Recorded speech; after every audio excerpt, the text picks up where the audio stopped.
റസ്മിൻ്റെ അനിയൻ ജിൻഡോയുടെ big fan. എവിടെ Jinto bro? എവിടെ? ഞാൻ വന്നിട്ട് കണ്ടില്ലല്ലോ. ജിൻഡപ്പൻ എവിടെ? റസ്മിൻ്റെ വീട്ടിൽ നിന്നും ഉമ്മായും അനിയനും വന്നിരിക്കുകയാണ്. ഹിന്ദികളൊക്കെ കൊടുക്കുന്നുണ്ട്, പക്ഷേ ഇനി കാര്യമില്ല. കാരണം നാളെ എവിക്ഷൻ ഡേ ആണ്. തലേന്ന് വന്ന് ഹിന്ദി കൊടുത്തിട്ട് വല്ല കാര്യം ഉണ്ടായിനി. ഏതാണ്ട് ഇപ്പോൾ പറയുന്ന പോലെ ഗെയിം മുറുകി 70 ദിവസം, ഇന്ന് 70ാമത്തെ ദിവസമാണ്. അപ്പോൾ ഈ പറഞ്ഞ കണക്ക് ഗെയിം മുറുകി നിൽക്കുമ്പം ഇനി പരിപാടികളൊന്നും കേൾക്കൂല. എന്ത് ചെയ്തിട്ട് ഒരു കാര്യവും ഇല്ല. റസ്മിൻ്റെ ഉമ്മായും അനിയനൊക്കെ വന്നിട്ട് കുറേ കാര്യങ്ങൾ സംസാരിക്കുന്നുണ്ട്. ജാസ്മിൻ്റെ വാപ്പ കുറച്ച് കാര്യങ്ങൾ സംസാരിക്കുന്നുണ്ട്. എന്താണ് ലൈവിൽ നടന്നുകൊണ്ടിരിക്കുന്നത് പറയാം. Welcome back to Ansif moonlight media. I am Ansif.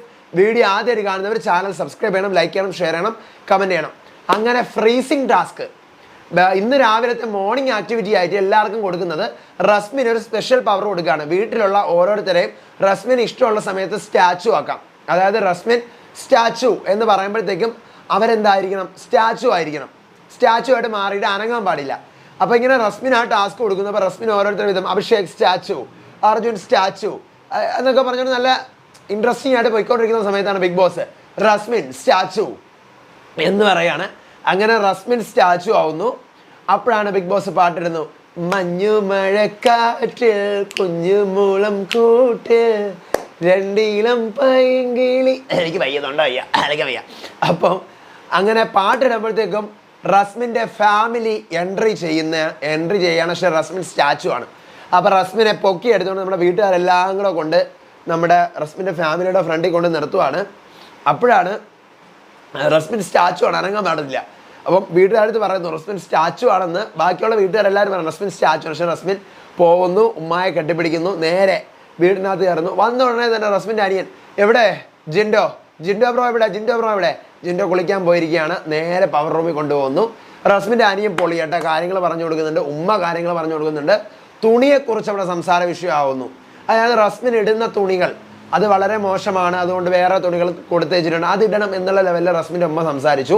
പിന്നെ നമ്മുടെ റസ്മിൻ്റെ അനിയൻ കുറച്ച് കാര്യം ഇങ്ങനെയാണെങ്കിൽ പോകത്തില്ല താത്ത നല്ലവണ്ണം കളിക്കണം എന്നുള്ള ഒരു ലെവലിലാണ് റസ്മിൻ്റെ അനിയൻ പറയുന്നത്. കാര്യം പറഞ്ഞ് മനസ്സിലാക്കി കൊടുക്കുന്നുണ്ട്.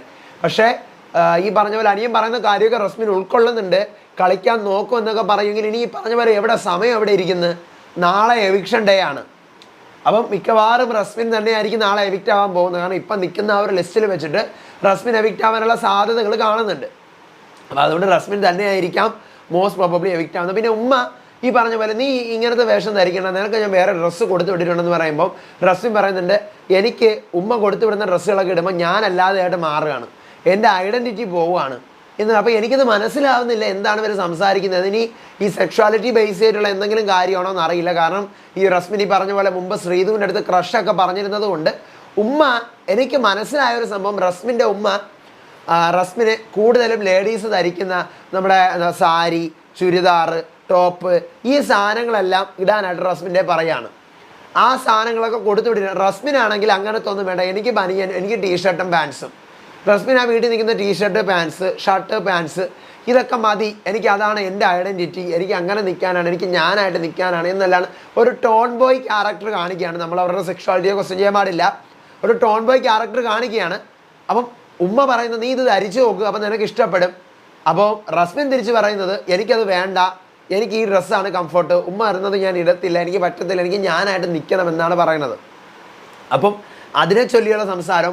പിന്നെ പറഞ്ഞ കണക്ക് ജാസ്മിൻ്റെ ഉമ്മായി വാപ്പായൊന്നും ഒന്നും ഇപ്പോൾ പറയുന്നൊന്നുമില്ല. മോള് നന്നായിട്ട് കളിക്കണം, മോളെ കൊണ്ട് പറ്റും, ഒറ്റയ്ക്ക് നിൽക്കണം, കരയരുത്, ആരെ എടാപോടാ വിളിക്കരുത്, നല്ലപോലെ കളിക്കണം എന്നുള്ള ലെവലാണ്. നീ മിണ്ടാതിരിക്കണമെന്നല്ല, ആണ് പെണ്ണ് അങ്ങനെയൊന്നുമല്ല, നല്ലപോലെ നീ കളിക്കണം, മാക്സിമം ട്രൈ ചെയ്യണം എന്നെല്ലാം പറഞ്ഞുകൊണ്ടിരിക്കുക. ഇതാണ് ഇപ്പം ലൈവിൽ നടന്നുകൊണ്ടിരിക്കുന്നത്.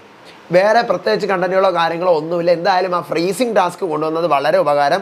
കഴിഞ്ഞ തവണയും ഇതുപോലെ നിങ്ങൾക്ക് ഓർമ്മയുണ്ട്, റനീഷയുടെ സമയത്ത് ഫ്രീസിങ് ടാസ്ക് കൊണ്ടുവന്നു. വേറെ ആർക്കും ഫ്രീസിങ് ടാസ്ക് കൊണ്ടുവന്നില്ല, റനീഷയുടെ സമയത്ത് ഫ്രീസിങ് ടാസ്ക് കൊണ്ടുവന്നു. അപ്പം തമിഴിലാണെങ്കിൽ എല്ലാവർക്കും എല്ലാ തവണയും ഫ്രീസിങ് ടാസ്ക്കാണ്, എല്ലാവർക്കും ഫ്രീസിങ് ടാസ്ക്കാണ് കൊടുക്കുന്നത്. മലയാളത്തിൽ ഒരാൾക്ക് കഴിഞ്ഞ തവണ റനീഷയ്ക്കും ഇത്തവണ ഈ പറഞ്ഞ പോലെ റസ്മിനും ഫ്രീസിങ് ടാസ്ക് കൊടുത്തു. അതെനിക്ക് തോന്നുന്നു കൊടുത്തപ്പോൾ ഇവർക്ക് ആർക്കും രാവിലെ മോർണിംഗ് ആക്ടിവിറ്റി എന്ന് പറഞ്ഞ് കൊടുത്തപ്പം ഇവർക്ക് ആർക്കും ആ ബോധം വന്നില്ല എന്തോ ഫ്രീസിങ് ടാസ്ക് ആണ്.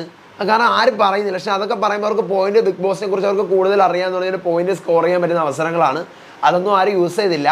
നോക്കാം ഇനി എങ്ങോട്ട് പോകുന്നു. വൈകുന്നേരം വരെ ഫാമിലി റൗണ്ട് ഉണ്ടാവും. ഇനിയിപ്പോൾ നാളെ വീക്കെൻഡാണ്, ലാലേട്ടൻ ഇന്ന് ചെന്നൈയിലെത്തും. അതിൻ്റെ അപ്ഡേറ്റുകളും വിശേഷങ്ങളൊക്കെ ആയിട്ട് ഞാൻ വരാം. ആ വീഡിയോ ലൈക്ക് ചെയ്യണം, ചാനൽ സബ്സ്ക്രൈബ് ചെയ്യണം, കമൻറ്റ് എന്തായാലും ചെയ്യണം. അടുത്ത വീഡിയോ ആയിട്ട് വരാം, വിശേഷമായിട്ട് വരാം. അപ്പോൾ അതുവരേക്കും ബൈ ആൻഡ് ടേക്ക് കെയർ.